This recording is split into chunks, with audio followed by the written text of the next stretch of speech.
La Commissione Affari Costituzionali del Senato ha adottato il disegno di legge del ministro Roberto Calderoli sull'autonomia, segnando così un ulteriore passo avanti per la Regione Veneto verso questo obiettivo. Il disegno di legge è in linea con le promesse del governo, afferma l'eurodeputata Rosanna Conte, e il merito va attribuito non solo al ministro, ma anche al presidente Luca Zaia, che sta dedicando tutti i suoi sforzi per raggiungere finalmente questo obiettivo.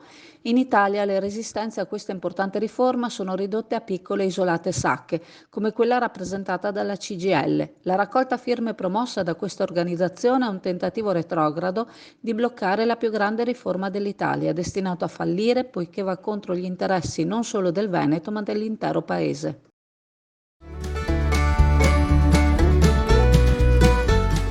Sagra di Valli, fino al 12 giugno. Ogni sera vengono serviti 40 kg di tagliatelle, 40 kg di gnocchi, 130 kg di costine, una sessantina di polli e altrettante salsicce, consumato un bancale di legna per le braci. Chiuso martedì 6 giugno.